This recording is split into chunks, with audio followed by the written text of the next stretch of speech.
Hey there everyone, my name is Andrew and this is Canadian Starships. Let's see what's on the bench this week.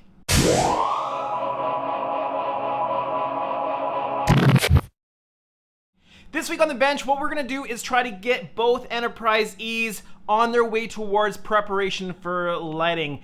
That's going to mean a lot of plastic removal and a lot of just working with the parts to make sure that they are ready for the lighting. We're not going to get doing lighting this week, but we're hopefully going to get as many of the parts prepared for lighting as possible, so let's get right at it.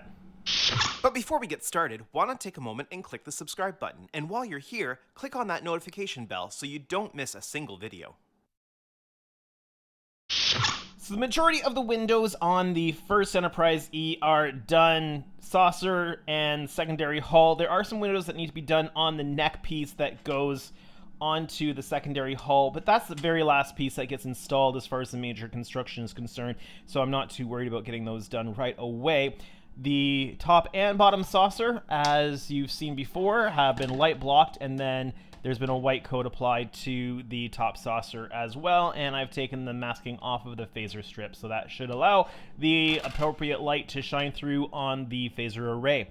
Now, I am already started working on the window clearing out on the second saucer, so that is well underway, but we're going to start getting some of the parts on this ready for lighting. We've already drilled the appropriate apertures for the navigation lights on the saucer. There is some work that has to happen on the secondary hull. We're also going to get the trenches done up on the pylons, get the pylons so that they fit properly into these sections. We also need to get rid of this panel here, this raised section, because that does not belong on the model.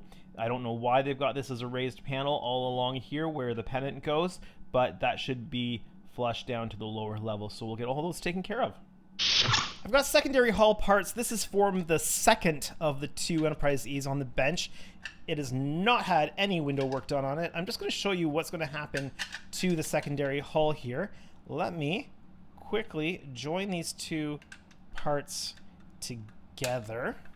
So for prepping everything for lighting, one of the things I have to do is prep the mounting point.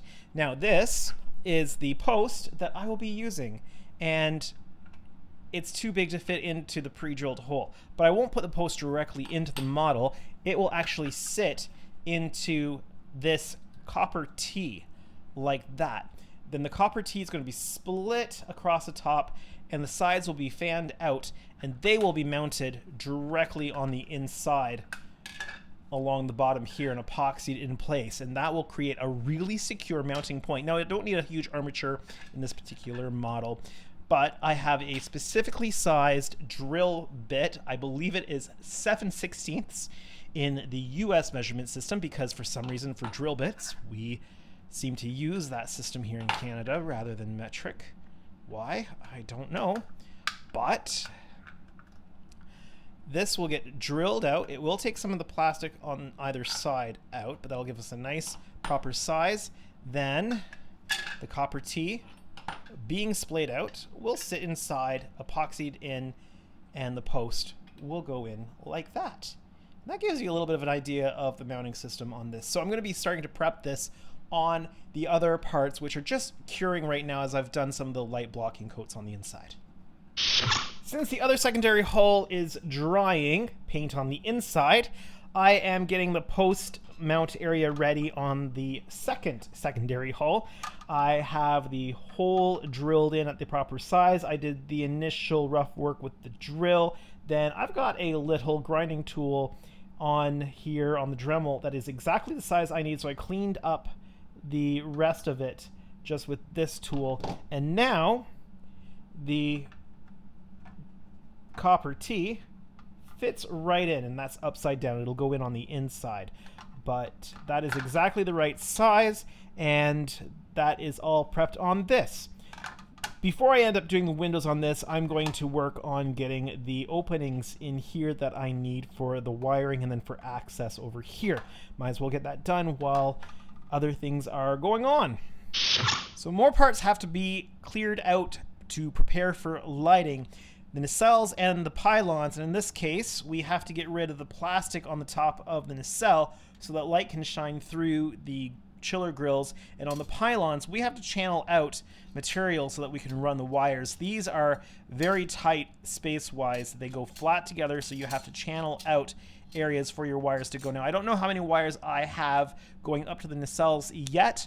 We have the Bizarre effect, we've got the chiller grills, we've got a constant on beacon up on the top here, and we've got flasher beacons on the back. So it's going to be a fair number of wires going up through. Now, I've marked off here this area in the middle that cannot be channeled through because you've got detail on the back that cannot be destroyed. Where the detail goes into the plastic, it's very thin, and you don't want to disrupt that. So the sides along here are safe areas for me to clear out. I've got those marked on both pylons, and I will drill those out. For the chiller grills, I've got them marked here, the safe area for me to clear out. What I did was I took the chiller grill piece, the clear piece, and I put tape on the back, cut it out the exact size, and then trimmed it down.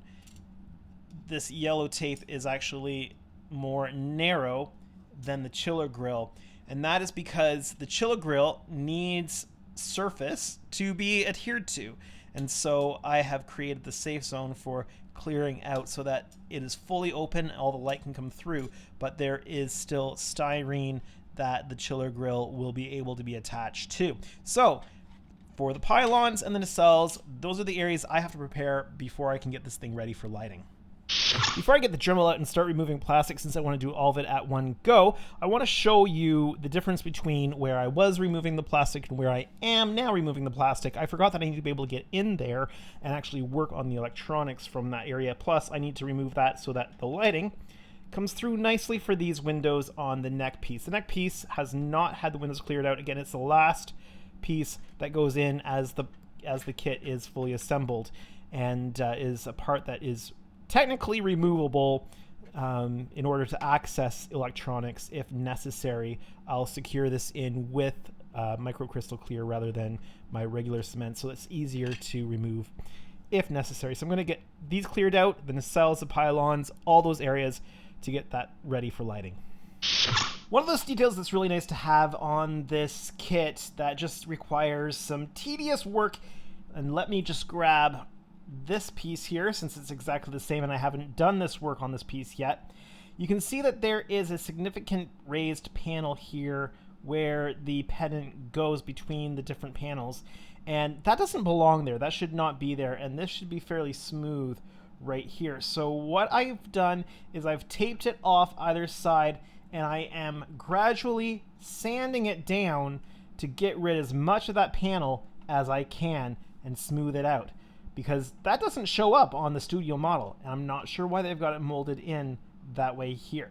So it's tedious work, it's time consuming, it's a little bit of elbow grease involved, but I think it's worth it in the end. And I'm going through a lot of the blue tape because I'm consistently needing to replace it so that I don't get rid of any of the panels and windows and such on here. Progress to show you on the removal of plastic on the various different parts. You can see the secondary hulls have the plastic here on the neck area completely removed. It makes lighting the thing a whole lot easier. It also makes accessing all the wiring at the central hub of the post a lot easier.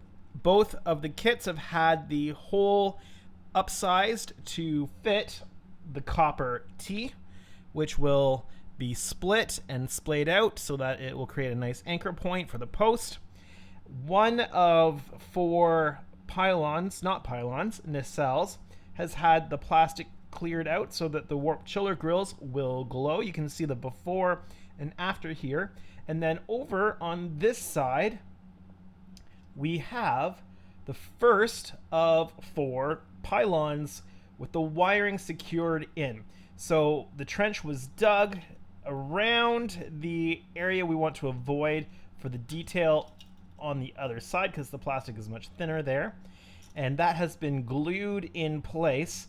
And then what I'm going to do when I go to put this together is I will test fit this, see where any of the high points are due to the wiring, and then I will continue to channel out. You can see that I've started doing a little bit of channeling on this part, but I will channel that as necessary to accommodate the wires that are now secured to this part. So I do my best to channel out everything I need on this part, but then the part that goes on top of that will be cleared out to make sure that everything has the proper clearance so that these two parts fit together. Because of how thin the pylons are, it's next to impossible to get them to fit perfectly just into one half. You have to really have a give and take on the two halves to get that to fit properly so that your pylons aren't bulging, because you don't want bulging pylons. Well, and that's going to be all the time that I have for this update this week. It was a short one, concise one, but I know for sure that next week we should have much more progress to show. I should have everything prepared for lighting, and hopefully we'll get actually into installing some of the lighting into the kit next week. We'll see what happens. I have no word yet on the progress of the big 650 Enterprise D project, when that's coming in. Have not heard yet, so stay tuned to find out more about when that should be arriving. I'm looking forward to getting my hands on that kit and getting that started. But for now, I hope that you've enjoyed this update. If you have, make sure that you hit that like button. If you're new to my channel or you haven't done so yet, why not hit that subscribe button today? You'll make me very happy if you do. But for now, my name is Andrew, and this is Canadian Starships. Have a great day, everyone.